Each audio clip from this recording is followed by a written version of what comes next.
Good morning student. आज हम कक्षा 9वीं विषय गणित के अंतर्गत बहुपद टॉपिक के बारे में अध्ययन करेंगे। बहुपद के अंदर हमने राशियों के प्रकार व बहुपद के प्रकारों के बारे में पिछले वीडियो के अंदर बात कर ली थी। आज हम उनसे संबंधित प्रश्नों को सोल्व करेंगे। सही विद्यार्थी अपने पास किताब व एक नोटबुक साथ रखें, जिससे जो आपको उचित लगे उनको आप साथ के साथ उतारते हुए चलें। प्रश्नावली 2.1 का पहला प्रश्न हमारे पास में है। पहला प्रश्न दे रखा है, निम्नलिखित व्यंजकों में कौन कौन से एक चर में बहुपद हैं, कौन कौन नहीं, कारण के साथ अपने उत्तर दीजिए। अब देखो, हमें बताना है कि बहुपद है या नहीं है। सबसे पहले हम पढ़ चुके हैं कि जो बहुपद होता है वह बहुपद एक चर के अंदर होता है। उसके बाद में हमने पढ़ा कि बहुपद के अंदर जो चर राशि की घात है वह चर राशि की घात पूर्णांक में होनी चाहिए, उनका मान पूर्ण होना चाहिए। यदि कोई मान ऋणात्मक आता है तो वह बहुपद नहीं होगा। तो पहला प्रश्न देखो कर रहे हैं अपन इसका, 4x² माइनस 3x प्लस के 7। अब देखो यहाँ पर एक चर राशि आ रही है और साथ में घात कितनी है, 2 है, तो हम क्या कहेंगे, ये बहुपद है। पहले का उत्तर क्या हो गया, बहुपद है। दूसरा है हमारे पास में y² प्लस रूट के 2। तो देखो y एक चर राशि है, घात 2 आ रही है, इसलिए ये भी क्या है, एक बहुपद है। तीसरा है हमारे पास में 3 रूट के t प्लस t रूट के 2, ये अपने को दे रखा है। तो हम देखो सरल करेंगे, 3 t की घात 1/2 प्लस t रूट के 2। अब देखो यहाँ पर जो t है, इस t के ऊपर कितनी घात आ रही है, 1/2 घात आ रही है, यानी घात हमारे पूर्णांक मान में नहीं है। तो हम क्या लिखेंगे, बहुपद नहीं है, बहुपद नहीं है, क्योंकि t की घात पूर्णांक में नहीं है, t की घात पूर्णांक में नहीं है। इसके बाद में प्रश्न नंबर 4 दे रखा है, पहले का चौथा, y प्लस 2/y ये दे रखा है अपने को। इसको अपन चेंज करेंगे, y प्लस 2। अब देखो y को ऊपर लेके जाएंगे, क्या बन जाएगा, y की घात -1। तो देखो यहाँ पे घात कैसे आ गई, ऋणात्मक आ गई। तो हम क्या लिखेंगे, बहुपद नहीं है, क्योंकि y की घात ऋणात्मक मान है, ऋणात्मक मान है। पांचवा है हमारे पास में x की घात 10 प्लस y की घात 3 प्लस t की घात 50। अब देखो ये भी क्या है, आपके बहुपद नहीं है, क्योंकि यहाँ 3 चर राशियाँ है, क्योंकि यहाँ पर क्या है, हमारे पास में 3 चर राशियाँ हैं। तो ये आपके पहला प्रश्न कंप्लीट हो चुका है। हमें बताना है कि बहुपद है या नहीं है। तो दो प्रश्नों के अंदर बहुपद है, बाकी शेष 3 प्रश्नों के अंदर बहुपद नहीं है। हमने नहीं होने का कारण भी साथ में लिख दिया है, पढ़ लिया है इसको। आगे बात करेंगे अपन प्रश्न नंबर 2। प्रश्न नंबर 2 क्या कह रहा है? प्रश्न नंबर 2 कह रहा है निम्नलिखित में से प्रत्येक में एक्स स्क्वायर का गुणांक ज्ञात कीजिए। हमें क्या करना है? एक्स स्क्वायर का गुणांक ज्ञात करना है। कैसे ज्ञात करने, पहले एक बार समझ लेते हैं अपन। जैसे हमारे पास मान लो जो समीकरण है वो किस रूप में होता है? A X square plus B X plus C बराबर 0 के रूप में होता है। तो यहाँ पर एक्स स्क्वायर का जो गुणांक है वो है क्या है? ए। एक्स का जो गुणांक है वो क्या है? बी। और अचर पद का जो गुणांक है वो क्या है? सी। यानी कि गुणांक होता है किसी भी चर राशि के पहले वाला मान। किसी भी चर राशि के पहले वाला मान क्या कहलाता है? गुणांक कहलाता है। देखो दूसरे का पहला अपने को दे रखा है 2 plus x square plus x. अब देखो हमें क्या पूछ रहा है? एक्स स्क्वायर का गुणांक पूछ रहा है। तो देखो एक्स स्क्वायर क्या है? कोई संख्या नहीं है, तो गुणांक कितना होगा इसका? 1। दूसरा है हमारे पास में 2 minus x square plus x cube. अब देखो यहाँ पर भी हमें क्या करना है? एक्स स्क्वायर का गुणांक बताना है। तो गुणांक तो एक ही होगा, लेकिन चिन्ह किसका आएगा? माइनस का, क्योंकि हमारे पास में एक्स स्क्वायर के आगे चिन्ह कौन सा लगा हुआ है? माइनस का। तो क्या हो जाएगा? गुणांक माइनस का 1। तीसरा है हमारे पास में पाई बटे 2 एक्स स्क्वायर प्लस एक्स। हमें निकालना है एक्स स्क्वायर का गुणांक। तो एक्स स्क्वायर का गुणांक कितना हो जाएगा? पाई बटे 2।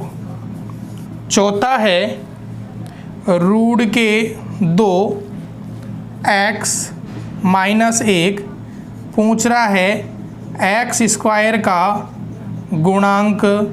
तो एक्स स्क्वायर का गुणांक कितना होगा? 0, क्योंकि यहाँ पर हमारे पास में एक्स स्क्वायर संबंधित कोई पद है ही नहीं।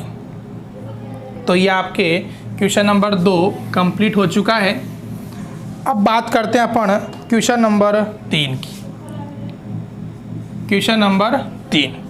क्वेश्चन नंबर 3 कह रहा है 35 के एक द्विपद तथा 100 घात के एक त्रिपदी का उदाहरण बताइए। यानी कि 35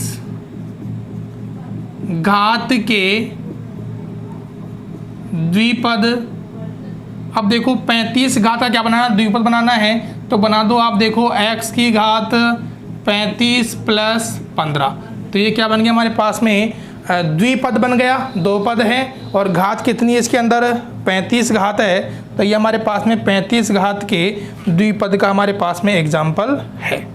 इसी प्रकार हमें पूछ रहा है 100 घात का एक पदी।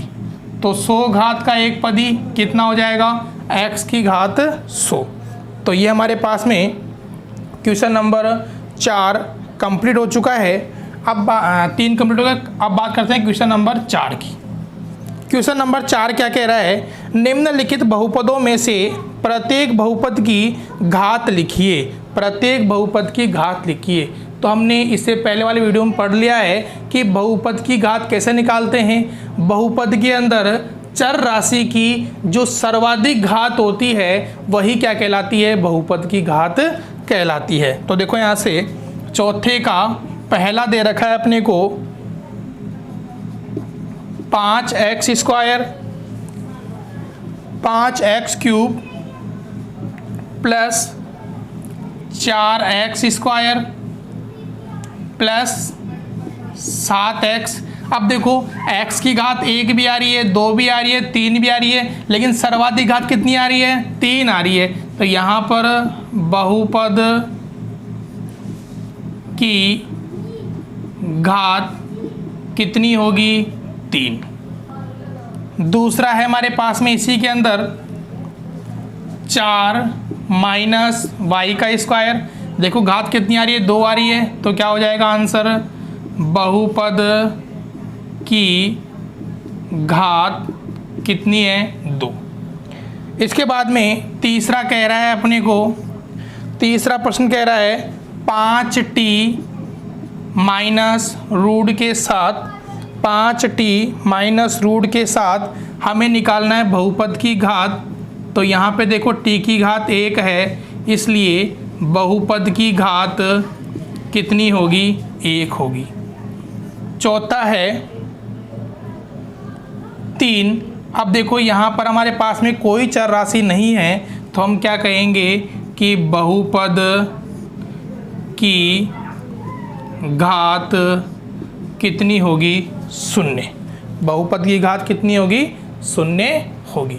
तो ये हमारे पास में क्वेश्चन नंबर 4 कंप्लीट हो चुका है। अब बात करते हैं अपन क्वेश्चन नंबर 5 की। क्वेश्चन नंबर 5, क्वेश्चन नंबर 5 है, बताइए कि निम्नलिखित बहुपदों में कौन कौन बहुपद रेखिक हैं, कौन कौन द्विघात हैं और कौन कौन त्रिघात है। तो इसका हमने पहले विस्तृत अध्ययन कर लिया। रेखिक बहुपद किसे कहते हैं? ऐसा बहुपद जिसके अंदर चर राशि की सर्वाधिक घात 1 हो उसे हम रेखिक बहुपद कहते हैं। द्विघात बहुपद ऐसा बहुपद जिसके अंदर चर राशि की सर्वाधिक घात कितनी हो 2 हो उसे अपन द्विघात बहुपद कहते हैं। त्रिघात बहुपद ऐसा बहुपद जिसके अंदर चर राशि की सर्वाधिक घात कितनी हो 3 हो, त्रिघात बहुपद कहते हैं। सामान्य भाषा में समझ सकते हैं, 1 घात वाला रेखिक बहुपद, 2 घात वाला द्विघात बहुपद, 3 घात वाला त्रिघात बहुपद कहलाता है। तो प्रश्नों को देखते हैं। 5वें का पहला दे रखा है अपने को x² प्लस x। अब देखो यहाँ पे x² प्लस x के अंदर सर्वाधिक घात कितनी आ रही है 2 आ रही है, यानी ये किसका उदाहरण है? ये उदाहरण है हमारे पास में द्विघात बहुपद का। किसका उदाहरण है ये? द्विघात बहुपद का। दूसरा कह रहा है x माइनस x की घात 3, सर्वाधिक घात कितनी आ रही है 3 आ रही है, यानी किसका उदाहरण है ये? त्रिघात बहुपद का। त्रिघात बहुपद। तीसरा है हमारे पास में y प्लस y का स्क्वायर प्लस 4। तो हमारे पास में y की घात कितनी आ रही है 2 आ रही है, तो क्या कहलाएगा ये? द्विघात बहुपद। द्विघात बहुपद। चौथा है हमारे पास में 1 प्लस x की घात कितनी आ रही है 1 आ रही है, यानी किसका उदाहरण है? रेखिक बहुपद। रेखिक बहुपद। पांचवा है हमारे पास में 3t, तो t की घात 1 आ रहा है, यानी किसका उदाहरण है? रेखिक बहुपद। छठा हमारे पास में है r का स्क्वायर, कौन सा बहुपद है? द्विघात बहुपद। सातवां है हमारे पास में 7x³, सर्वाधिक घात कितनी आ रही है 3 आ रही है, क्या कहलाएगा? त्रिघात बहुपद। त्रिघात बहुपद। तो इस प्रकार आज हमने प्रश्नावली 2.1 के सभी सवालों को सोल्व कर लिया है। वीडियो को अधिक से अधिक लाइक व शेयर करें, अपने दोस्तों के साथ साझा करें, जिससे उनको भी इस कोरोना वैश्विक महामारी के दौरान पढ़ने का अवसर प्राप्त हो सके, तथा वीडियो को लाइक शेयर व सब्सक्राइब करें। धन्यवाद।